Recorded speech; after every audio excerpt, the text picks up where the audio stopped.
Yeah, again, welcome back. In today's session, we are discussing labor ratio. This is a concept we find in management accounting. By the end of this session, you should be able to calculate as well as to analyze the costs related to labor turnover. You should also be able to explain and calculate labor efficiency, labor capacity, as well as labor production volume ratio. Let's look at the labor capacity ratio first. This ratio, we use it to measure if a company is successfully utilizing its available labor resources. As a general rule, the higher the percentage you find, the better it is for a company. We have a formula for doing that. Our capacity ratio is given by actual hours divided by budgeted hours multiplied by 100. Imagine, for example, you are an employee who is supposed to work 8 hours a day, and you are supposed to work 5 days a week. In this case, it means that you are expected to work 40 hours in any week. Now, suppose that in a particular week, you only managed to do production for only 30 hours. Probably the other time, it was idle time, there was load shedding, there was machine breakdowns, or whatever other reason.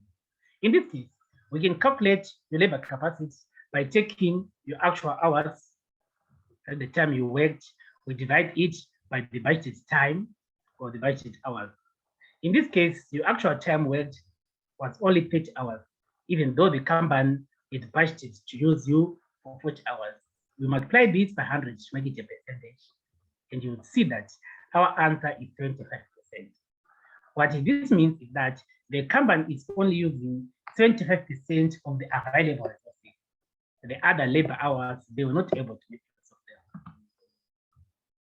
Another example here, PQ employees are working on product Z.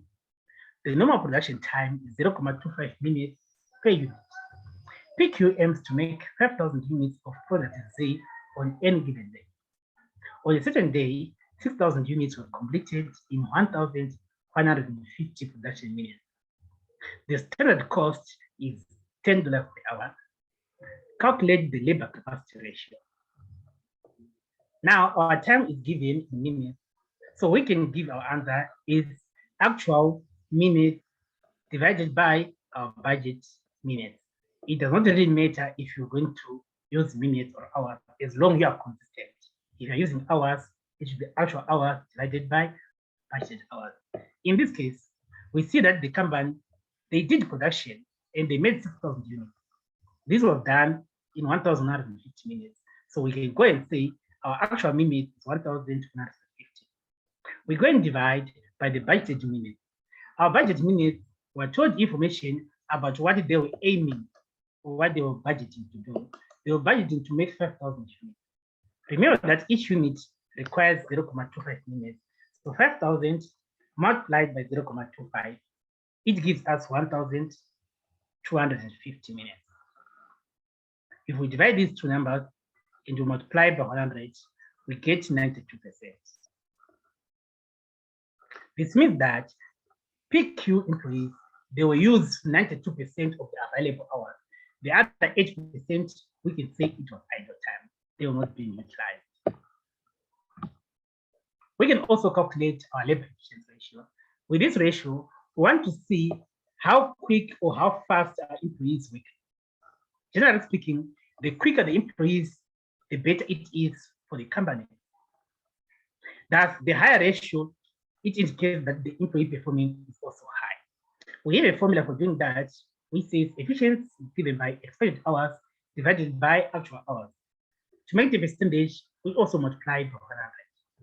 An example will help us here. The same example we saw earlier on, but this time around, calculating labor efficiency ratio. So to calculate our efficiency ratio, we're going to compare our expected hours divided by our actual hours. Now, we know that we made 6,000 units. In 6,000 units, how much time should we take? Each unit must take 0.25. So 6,000 times 0.25, we were supposed to work this task in 1,500 minutes. But what is our actual minutes? We did the work in much less time, in 1,150 minutes. This is good for the company. To make it a percentage, we have to multiply this number by 100. 1,500 divided by 1,150. If we multiply by 100, we get 130.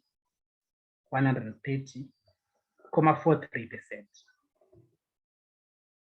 Please note this figure has been rounded. This is how we calculate our efficiency. What this means is that our employees, they are working faster than expected. They are working 30% faster. This is good for the company because it means that in any given day, we expect our employees to make more than what we're planning. We can also calculate our production volume ratio. This ratio, it shows what we were expecting versus what we were budgeting. Please note that when we're saying expecting here, we're referring to reflected volume. So in other words, we're comparing the actual volume we make versus the budget volume. If we make more volume, it is good for the company. It means we're now able to sell more goods and possibly make more money. It is a formula here, which is expected hours divided by budgeted hours. Again, to make a percentage, you multiply by 100. Please note that you can calculate the production volume ratio by multiplying the capacity ratio and the efficiency ratio. Using the earlier example we saw earlier on, we can calculate our production volume ratio by taking the expected hours and we divide it by budgeted hours. Our expected time, it was 6,000 units, and each unit was expected to take 0.25. We worked this earlier number and we found 1,500 minutes. Our budgeted time, we said that the budget was for 500 units, and we expect that each unit will take 0.25. And when we worked that, 5,000 times 0.25, we saw that it was 1,250. So we go and divide 1,500 divided by 1,250. When you solve that one, you get 1,2, and as a percentage, that is called 120%. This means that we made 20% items than what we have expected to be happening. This is quite straightforward from our question. We can see that we made 6,000 units, but we were initially supposed to make 5,000 units. Therefore, we made an extra item of how much? If we subtract, we see that we made an extra 1,000 units. 1,000 units over the original number, that is how you get to 20%. So it's quite straightforward from the question. Please know that in some questions, you might be expected to use the capacity ratio and the efficiency ratio. Our capacity ratio, we saw that it was 92%. And if we multiply it by our efficiency ratio, we saw that it was 130.43%. If you multiply these two, they'll give you your production volume ratio. 0.92 multiplied by 130.43, it gives you 119.999, which is approximately 120%, which has been rounded. The reason it's not exact is because this number, we rounded it to 130.43. The last thing we're going to discuss is labor turnover. So labor turnover, we're referring here to the rate at which employees are being replaced in a company.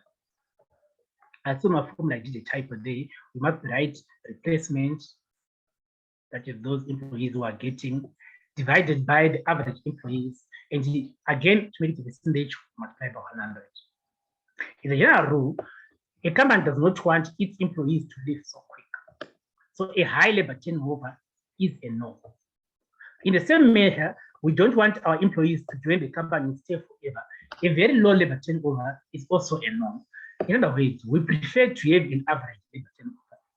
But how much is average turnover? It turns out that it depends on the industry you're in.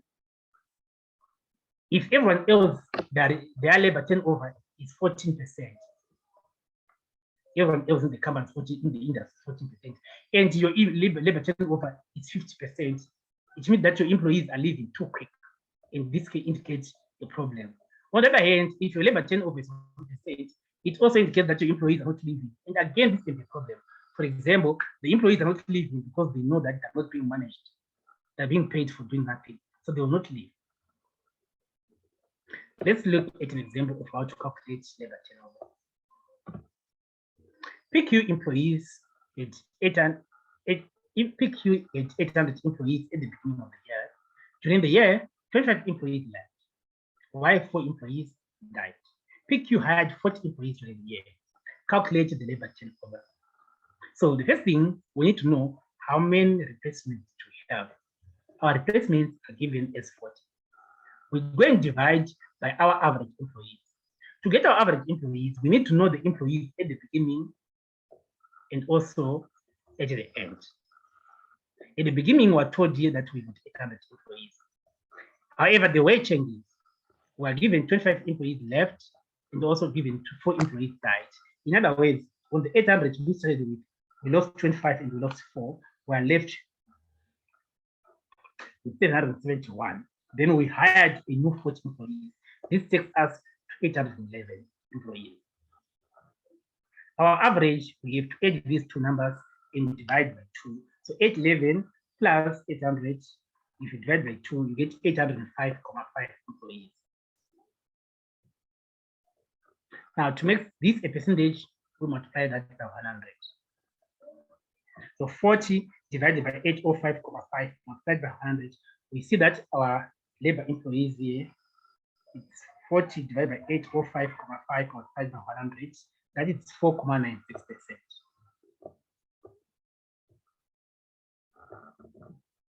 So 4% of our employees are leaving every year, about 5% are crying. It's important that you have to manage your labor turnover. The quicker the employees leave, there are costs associated with that. For example, when employees leave, it means that they are going together with their knowledge. So we lose their skills. Imagine that we've got 3 engineers who have been working for this company for the past 5 years. If all of them leave today, it means that all the skills, the cumulative knowledge they had, it's gone. So the higher the labor turnover is not preferred. In addition, if employees leave so quick, then there are also replacement costs. To hire employees, you have to advertise in a newspaper, on a TV, or wherever you're going to advertise, on the radio. It's not free to advertise. When employees respond, you have to choose employees. Imagine that you want to hire three new employees and you've got 1,000 applications. You have to carefully screen so that you choose the best candidate. Unfortunately, when you do that, it takes time. Thus, you may have to pay a consultant to do the work for you. On the other hand, you might have to sacrifice your employees from doing production to doing the process of screening employees. Then there is interviews. When employees have been replaced, they may also be misfits, that they are not able to join the organization as we thought they would. Again, they may also struggle to adapt, making so many errors in the early days. All these are problems of having new employees or replacement costs. A company may try to minimize or to prevent employees from leaving. However, when employees are not leaving, there are also costs associated with that. For example, when employees don't leave, it means that you are going to miss out on new knowledge. So this is a cost which you might be incurring. Also, when you are trying to retain an employee, it might mean that you have to pay high salaries so that the employees don't leave. You might have to modify the working conditions. So for example, they might have to work from home sometimes. Sometimes they may need to work flexible hours. Unfortunately, this comes at a cost to the company. With this, we've come to the end of our discussion on labor ratios. It is now your time to go and do some practice questions. I hope that you've enjoyed this question. And if you enjoyed this video, please like it, please share. Looking forward to meet you in our next lecture. Goodbye.